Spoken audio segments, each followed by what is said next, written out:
more vulnerability, more housing insecurity, and more opportunity to further segregate the city. The gentrification is on and popping. Before Katrina, you could get a house around here for $200,000, and that was expensive. But now everything is full and up. Gentrification process is already pricing this out.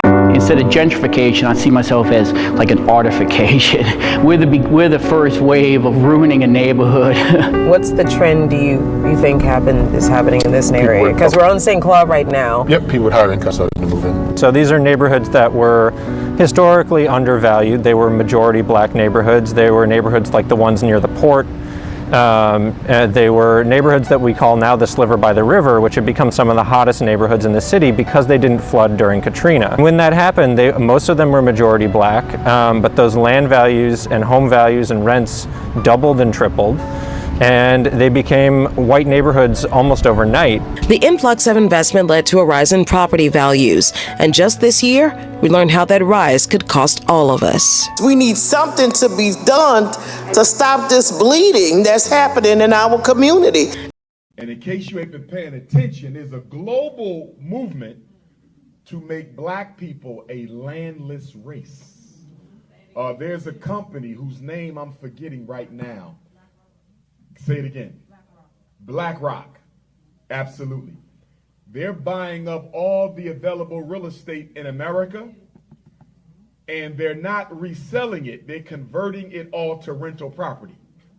They want to make sure we own nothing.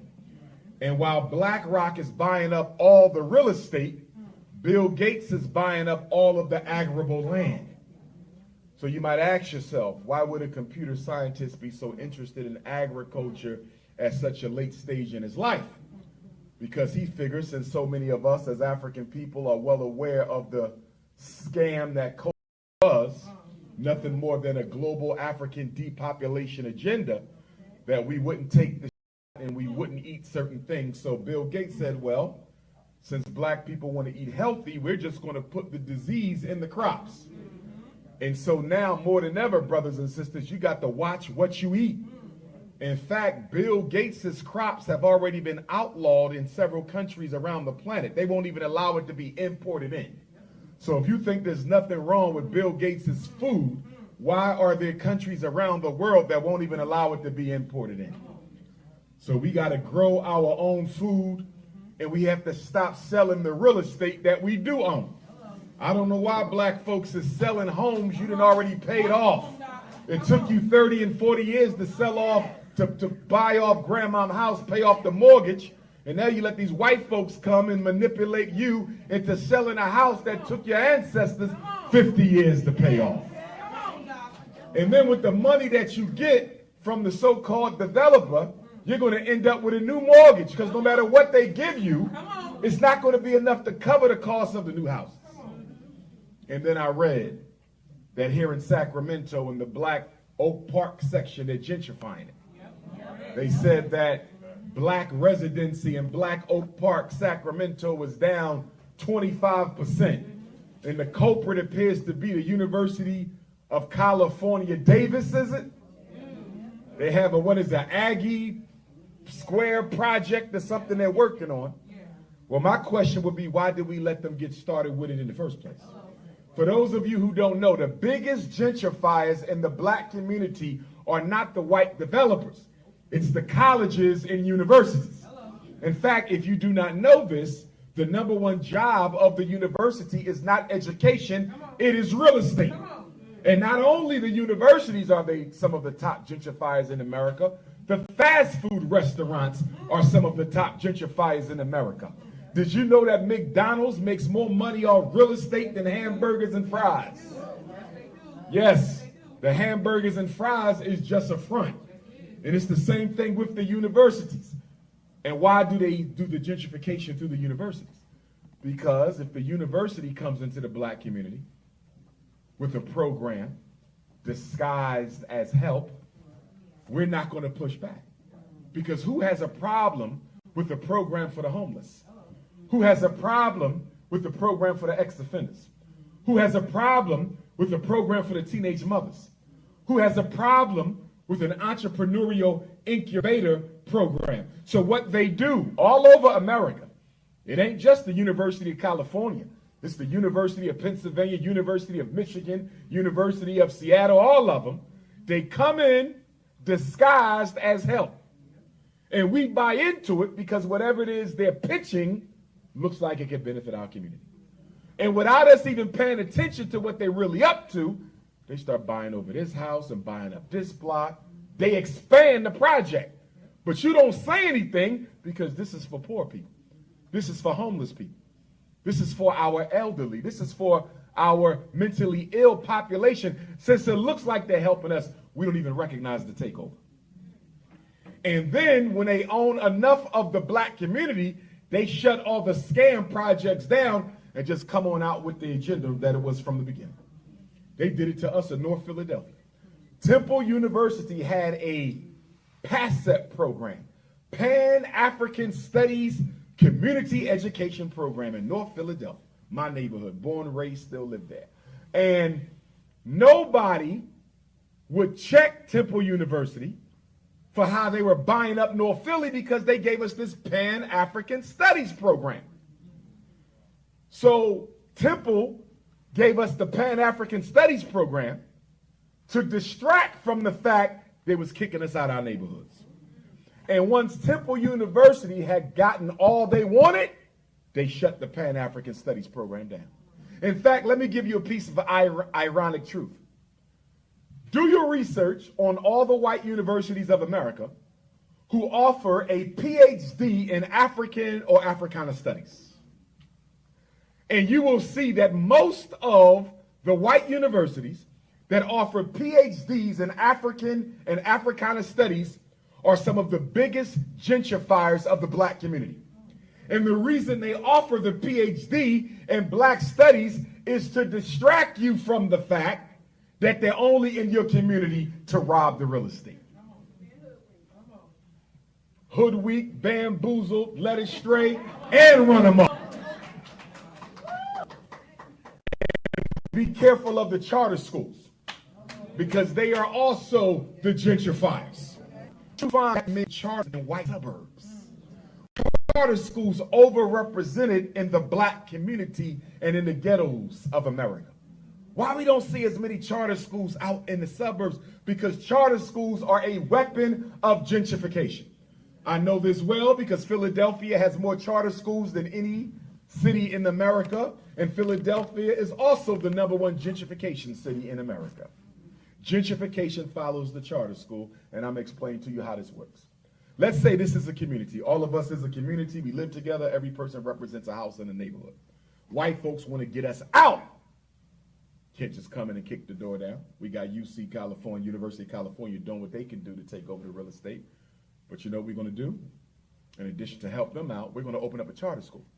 But we're going to get somebody black to be the face of it because Negroes don't do no research. They'll research if Diddy did it, but they're not going to research who's really behind the charter school. So they'll go and get Pastor Lemonade to front the charter school, right? And so you send all your children to this charter school. You think it's black. They call it the Malcolm X Academy. You think it's black, right?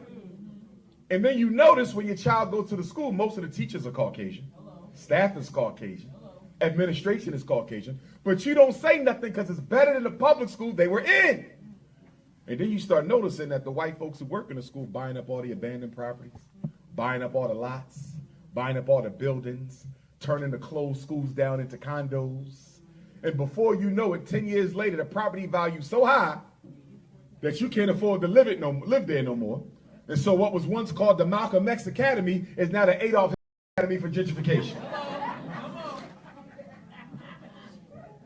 Whenever you want to get rid of black folks, you got to shut down the schools that educate their children.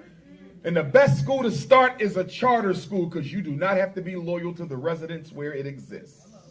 This is how they're getting rid of black folks all over America. Look at the cities with the highest amount of charter schools. They got the highest amount of black gentrification. And by the way, this decision to gentrify the black community was made in the year 2000 with the presidency of George W. Bush. So this was decided upon 24 years ago. This has been going on for a quarter century, and they almost done. And then they said, to deliver the knockout blow, after the universities scam as much black real estate from the community, and after the charter schools scam as much black real estate from the community, we're going to go to South America and get some anti-African Spanish-speaking migrants. And we're going to fly them right into the black communities to finish off the gentrification. Because after all, we know black people have been brainwashed by religion to never stand up for themselves. They got to speak for everybody. So since black people love speaking for everybody, we're going to start bringing everybody into their community to finish off the gentrification project. Look at Chicago. I was just there. How do you let Governor DeSantis fly a plane full of fly a plane full of migrants from Florida to Chicago? And the governor of Texas to do the same. And y'all don't think there's not a federal mandate to do this? You just gonna airlift thousands of people from a southern state, bypass all these half-empty white states on the way, and drop these people off in the two most crowded cities in the country, Chicago and New York, which happen to be our two blackest metropolises. That's why they're there, to destroy black power. See, when Joe Biden was running for president, and y'all didn't pay attention, because y'all love picking cotton on the Democratic Party plantation. Negroes love a plantation. You can't wait to get to a plantation. Joe Biden came into office and said, I want to fast track 11 million immigrants to full citizenship. Black folks ignored it, but I didn't. I went right to it. I said, y'all know what this means, right? Biden knows he's not going to do nothing for black people, because he was Obama's vice president, and he saw black people didn't make Obama do nothing for them. So if the Negro don't have to serve you, I damn sure don't. So since he knew he wasn't going to do anything for you, he said, when my re-election comes around, in order for the Democratic Party to hold on to the White House, we're going to need somebody to substitute for these blacks, because they're not coming out again. So the migrants are here to replace the Democratic Party dependence on the Negro voter. Oh, yes. In Chicago, the migrants can vote even though they're not citizens of the country. In Chicago, the migrants can be police even though they don't even know the law. This is a purge. They're getting all the food stamps. They're getting all the health, all the homes. There's schools that were shut down in New York and Chicago, and the city said, we can't afford to operate these schools for black children. But when the migrants showed up, they opened the schools back up, renovated the schools. And now the migrants got their own schools with apartments upstairs. On your tax dollar, ain't worked a day, ain't paid a penny. See, America feels strongly she can get rid of the last of us.